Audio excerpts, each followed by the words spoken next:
Hello, Gwenters, and welcome back for another episode of Gone Gwenting and this new fabulous hairdo. Welcome to COVID.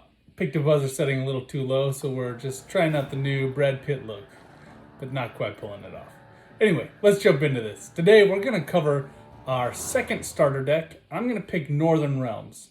For those of you who like the Witcher universe, you're going to love Northern Realms because that's where you spend a lot of your time as Geralt of Rivia, or if you played Thronebreaker series as Meve of Lyria and Rivia.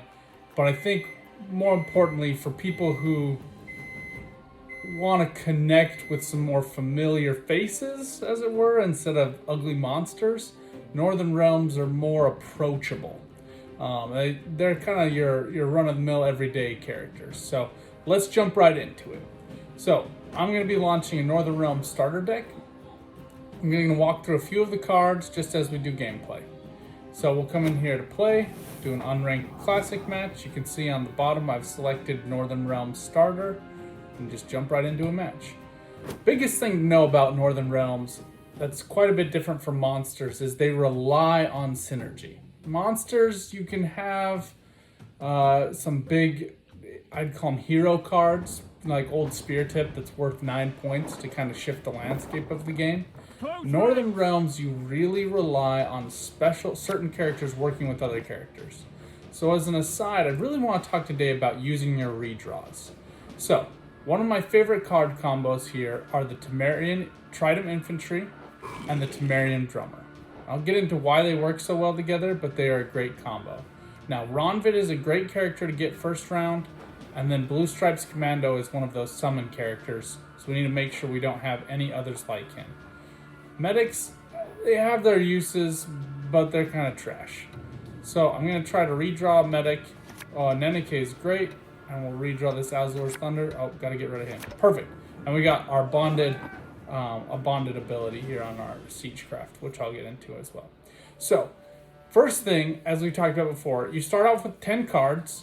Pay attention to your leader ability. Right here, you get to boost an allied Northern Realms unit by 1 and give it Zeal. Zeal is an ability that makes it so you can use an order right away. We'll get into orders and all of that.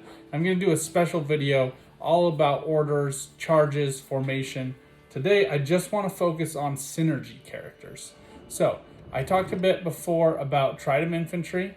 Whenever this unit receives a boost, damage a random enemy by 1, and Temmerian Drummers. Every allied turn on turn end boosts the unit to the right by 1.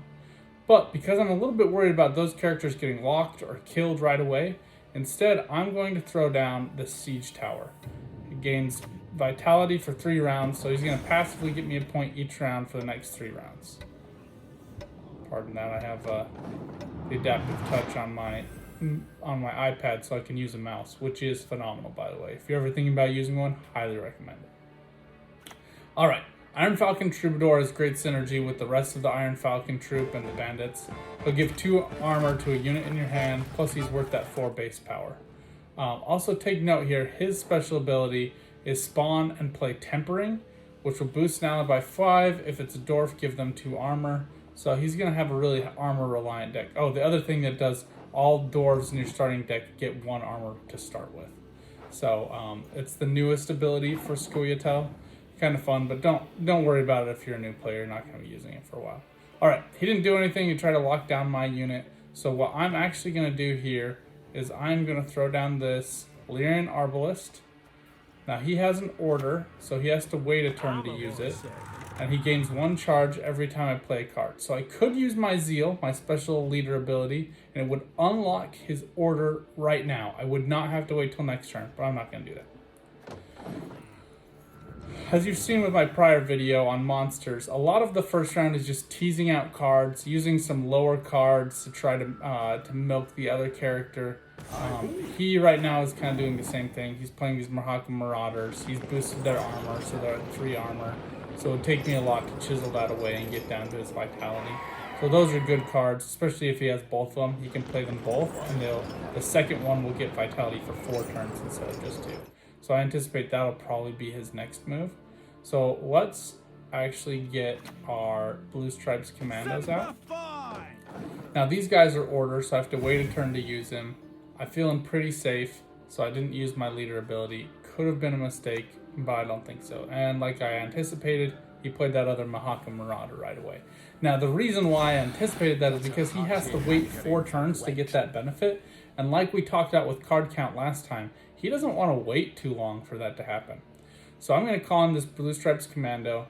And I told you I don't really love these field medics. So I'm actually going to drop this field medic right in here between these 2 characters.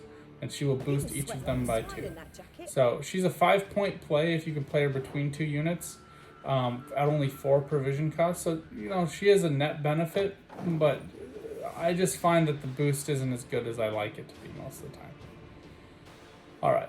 So we have our Lyrian Arbalist with 2 charges. He hasn't used those yet, mostly because this guy has armor on each of his characters, so we'll have to wait to decide if we want to use that to just bust through this one armor and get to the next one. Alright, Xavier Moran is a great card, actually. He used to be better. He used to be straight broken. Every time he would get boosted, he boosted himself by 3, I think it was. Or if he's the only card on the board, he boosts himself by 3. That might have been what it was. So you could just play him in your throwaway second round, and he would passively get 3 points every turn. So it really forced the other character to build him up. So instead, at the end of your turn, boost self by 1 if you have Barricade, which is this armor. Barricade and Iron and armor is all part of the Iron Judgment deck. Don't really worry about that right now. I do want to look and see if I have a card with orders, because it will give my Lyrian Arbalist a 3rd charge, but I don't want to use Nenike right now. So honestly, I feel fine losing this round. So what I really want to do is I want to get out Ronvid, and then I'm down to 5 cards, so I'm just going to toss away these hits on his Xavier Moran to make him freak out a little bit, but I have no anticipation of using it. And then I'll boost up my Lyrian Arbalist to make him think I'm planning on getting after him next turn. So I'm ahead by 7 points. He can boost himself by 1 at the end of this turn. But the reason I played Ronvid, whenever you play a soldier, summon this unit from your graveyard to a random allied row. So he's worth only 1 point, so when he gets summoned, he's not played, so he doesn't get his deploy ability. So he doesn't get boosted by 5, but he will come out and be just a 1-point character, filler character that you can use to boost and do other stuff with. Alright, so it looks like he has a 3-point advantage on me. I am a little bit jealous of his position. He's doing 1 random damage to me with this Dwarf Berserker. He's getting 1 random boost with that Xavier Moran. And then he's also getting this boost from this Mahaka Marauder. So I am going to pass and wait till my next turn. Good thing that I did this round, if you notice, is just kind of get out some of my cards. And I also played that Ronvid. He is a gold card, so I did play a gold card earlier, unlike what I kind of said last time. But I used him because he will come out in later rounds. So we've picked up Dearly of Vol. He is great. He is the lock character you get as a starter. If he's not in your deck, so I was just playing with my brother-in-law the other day and noticed that our starter decks were actually a little bit different. You do start off with more cards than you're using, so always feel free to get in and change those out. Alright, let's change out that one. I'm not a big fan of Alzor's Thunder. I like Reinforced Trebuchet quite a bit more. Alright, we'll see if he passes or not. He does have 8 cards, so he can push. Alright, this is a smart play, actually. I like this play. Okay, let's get out Siege Tower. I don't love Siege Tower. It's a little slow and clunky. I mean, that Vitality makes it a 7-point play, which is why it's a 5 provision cost card. But it's just, it doesn't really do anything for you other than being a passively boosted character. Alright, and he did get us the win. So we're going to have to lead out next turn, but we're starting to amass more of the cards that we actually want. Now, I am looking for one specific card for some fantastic synergy, Anna Strenger, and I'd like to get my other Temmerian Drummer, there he is, and my other Tridam Infantry. So we'll ditch one of these Alzor Thunders. We'll keep one and get rid of Bear. Alright, well, we didn't get Anna Strenger. I'll pull her up just so you can see her. And we didn't get Geralt of Rivia, so 2 of our better cards. Anna Strenger is a very good card for Northern Realms. she has this ability called Inspired, which is trigger this ability if a unit's current power is higher than its base power. Now, base is this top left, and will always show up on the description. So it says 4 right here. So if she gets boosted to 5 or above, she will not only boost the unit on the right side, she'll also boost the unit on the left side. So she has a lot of durability there. All right, let's think about who we want to get out first. I think we're gonna put down a Tridam Infantry first. Right. And that pulls out Ronvid. Like I said, whenever you play a soldier, which Tridam Infantry is, it's gonna pull out Ronvid from the graveyard. And he'll just keep coming back. So if they kill him off this round, he'll go to the graveyard. I play my other Tridam Infantry or my Temmerian Drummer. See how it says soldier in the description, and he'll just come back. So he's a 1-point add at any point in the game. And then I can boost him up with my field medic. So I have a lot of stuff that I can do with him. Now, he played a card to the ranged row, and there are 5 points for his game and 6 total hit points on that row. So I'm actually going to play this Reinforced Trebuchet. Even though I can get my Tridam Infantry boosted every turn, I want this Reinforced Trebuchet just hacking away at that back row. This is because I've played against Dwarves more. They're an expansion pack, and so you probably won't see many Dwarves when you first play. But there's some expansion characters that can flip these rowdy Dwarves into those Dwarven Berserkers who will do damage to me each turn every time they have armor. So I just want to avoid that, and I kind of want to annoy him. So here you go. So he drops down a Dwarven Berserker right now onto that front row, and that Dwarven Berserker at the end of every turn is going to do 1 round of damage, just like he did to my Tridam Infantry. But because we like to give him the what for, we're going to throw down our Temmerian Drummer. This, in my opinion, is probably the best card combo from the starter deck that you can get. And the provision cost total is 4 points on the Tridam. When I slide it over to Temmerian Drummer, it's only 6 points here. So this is a 10 provision cost combo, and you're going to see why I love it. Now, this Temmerian Drummer is going to boost Tridam Infantry by 1, and whenever he gets boosted, he's going to damage a random enemy by 1. So right there, I get 1 point for the boost, and another point on the attack. Granted, if they have armor, it's not going to damage their total points, but it's going to at least annoy them. So they are at least a 1 point gain each turn, and a 2 point net gain if they do damage. Which is basically, this is what's often referred to as engines, cards that work for you without having to do anything. So they are doing a fantastic job as engines for me right now.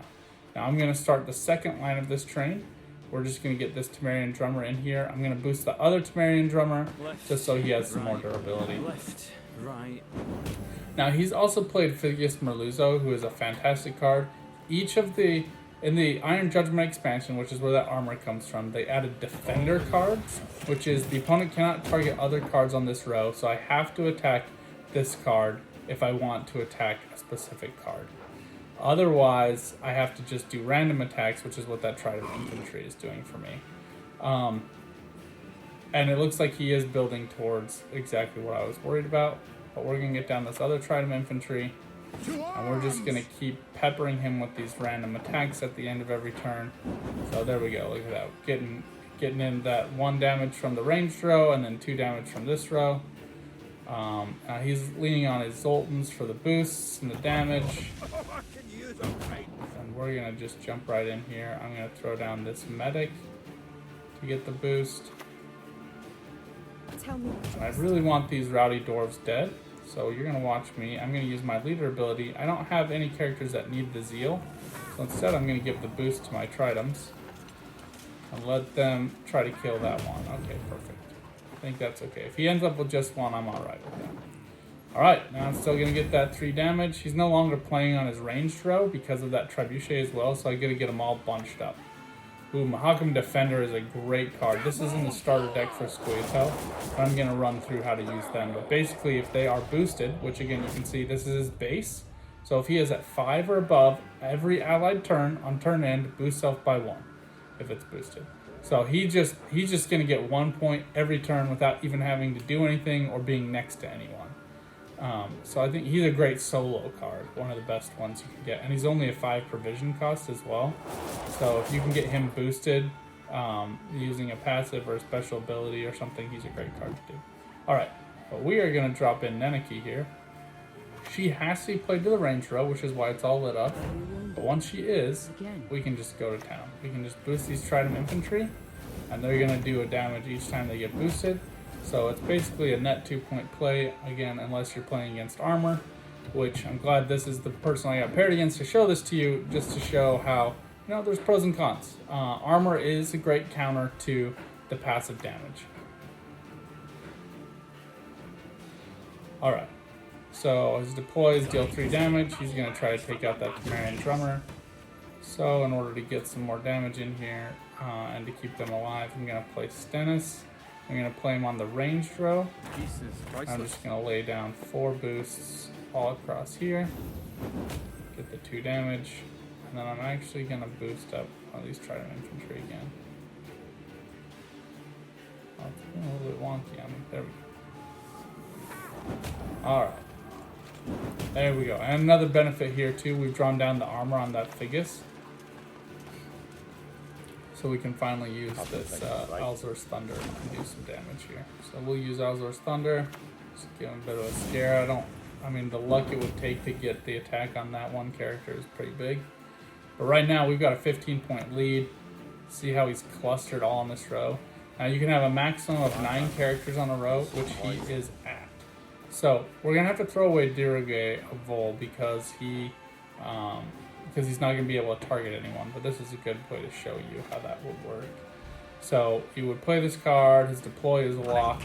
And Lock is really good. I would want to have done it against this Mahakam Defender.